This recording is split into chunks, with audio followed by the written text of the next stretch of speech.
வணக்கம். ஆண்டாள் அருளிய திருப்பாவை 4ஆம் பாடல். ஆழிமழைக்கண்ணா ஒன்று நீ கைகரவேல் ஆழியுள் புக்கு முகந்து கொடு ஆர்த்தேரி ஊழி முதல்வன் உருவம் போல் மெய்கருத்து பாழியந்தோளுடைய பற்பனாவன் கையில் ஆழிபோல் மின்னி வளம்புரி போல் நின்றதிர்ந்து தாழாதே சாண்கம் உதைத்த சரமழை போல் வாழ உலகினில் பெய்திராய் நாங்களும் மார்கழி நீராட மகிழ்ந்தேலோர் எம்பாவாய். இந்த பாடல் மழை வேண்டி, மழை இருந்தால் தான் நாடு சிறப்பாக இருக்கும் அப்படின்னு ஆண்டாள் மழை வேண்டி பாடுகிறார். ஆழி மழைக்கண்ணா, ஆயர்பாடி குழந்தைகளுக்கு பெண்களுக்கு எல்லாமே எதை பார்த்தாலும் கண்ணாதான். காற்று, மழை, சூரியன், சந்திரன், எதை பார்த்தாலும் கண்ணா கண்ணா கண்ணா. இங்கே ஆண்டாள் ஆழி மழைக்கண்ணா என்று பாடுகிறார். இந்த பாசுரத்தில் அந்தர்யாமித்துவம் வெளியாகியுள்ளது. மேகத்தில் நீர் மறைந்து இருப்பது போல அனைத்து பொருட்களிலும் பரமனே அந்தர்யாமியாக உறைந்துள்ளான் என்பதை குறிக்கிறது. இந்த ஆழிமழை கண்ணால் மழைக்கு அதிபதி யாரு? இந்திரன். நீருக்கு அதிபதி யாரு? வருணன். ஆனால் நாச்சியாருக்கு கண்ணனை தவிர வேறு எதுவும் தெரியாது இல்லையா? அதனால் ஆழிமழை கண்ணா என்று புத்தம் பொதுவாக பாடுறாங்க.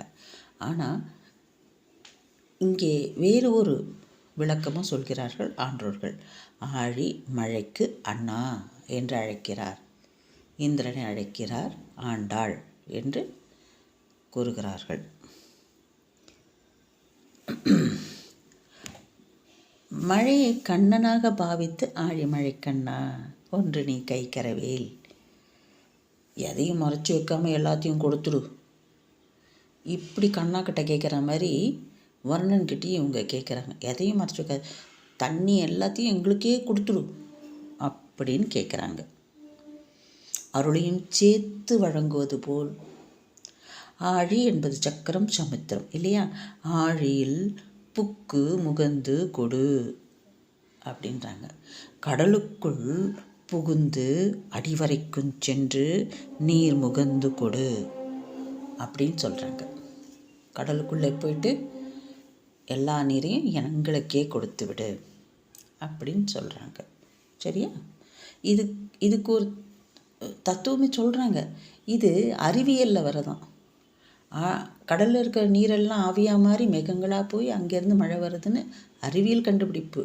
இந்த விஞ்ஞானத்தை அப்பயே சொல்லி போயிட்டாங்க.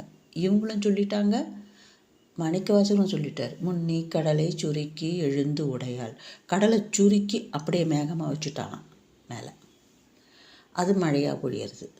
இப்படி ஒரு விஞ்ஞானத்தை இவங்க அப்பமே சொல்லியிருக்காங்க அப்படின்னு ஒரு கருத்து.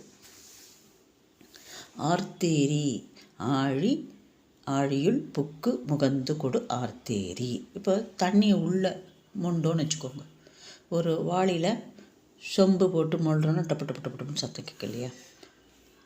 அதுதான் ஆர்த்தேரின்றாங்க. என்ன அழகாக பேசுகிறாங்க பாருங்கள். ஆழியில் புக்கு முகந்து கொடு, உள்ளே போய் தண்ணியை மொண்டு டப்பு டப்புன்னு சத்தம் கேட்கும். கம்பீரமான ஒரு முழக்கம் அது.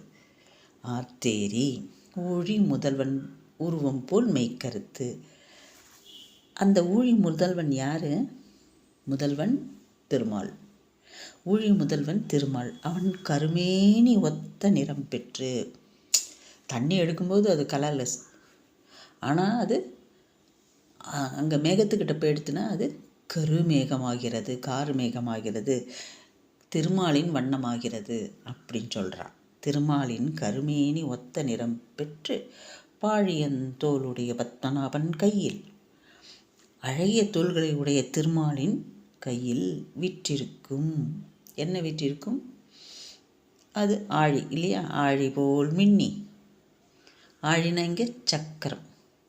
ஆழி போல் மின்னி, சுதர்சன சக்கரம் போல் மின்னலாக பிரகாசமிட்டு.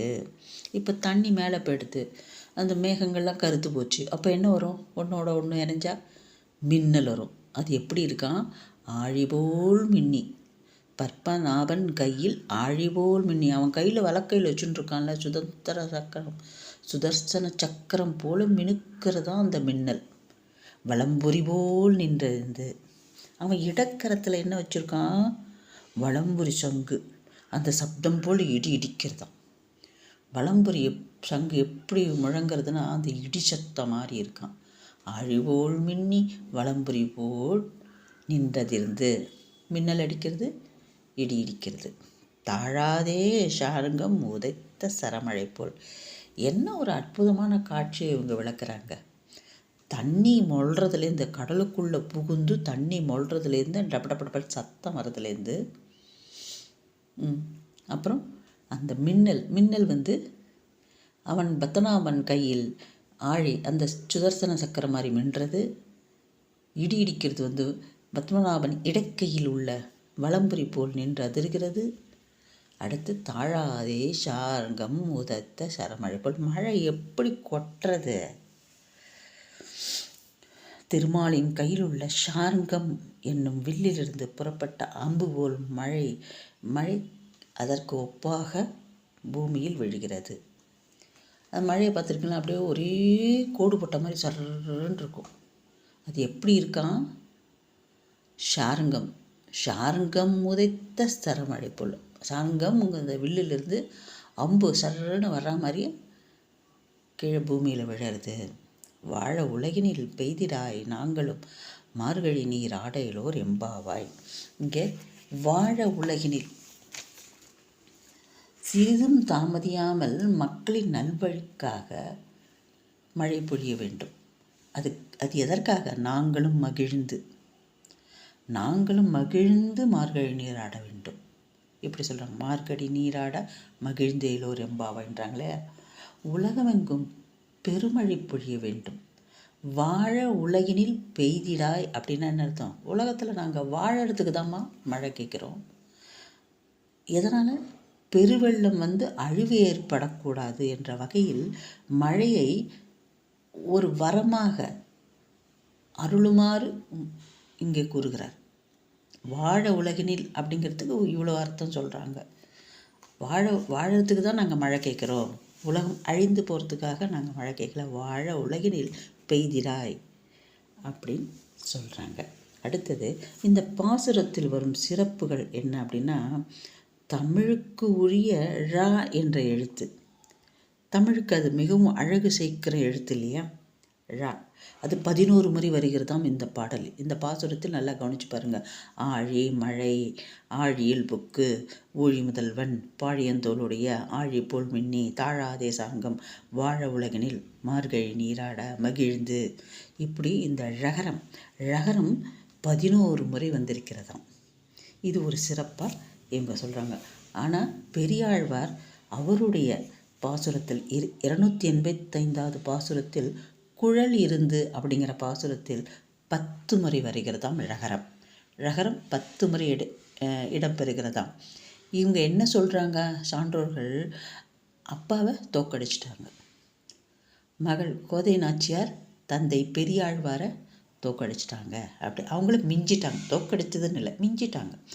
அவர் எழுதிய பாசுரத்தில் 10 முறை ரகரம் வந்தது என்றால் இவர்கள் எழுதிய பாசுரத்தில் 11 முறை வந்திருக்கிறது என்று சிறப்பாக சொல்கிறார்கள்.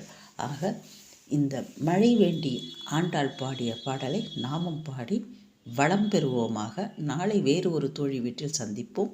தேங்க்யூ.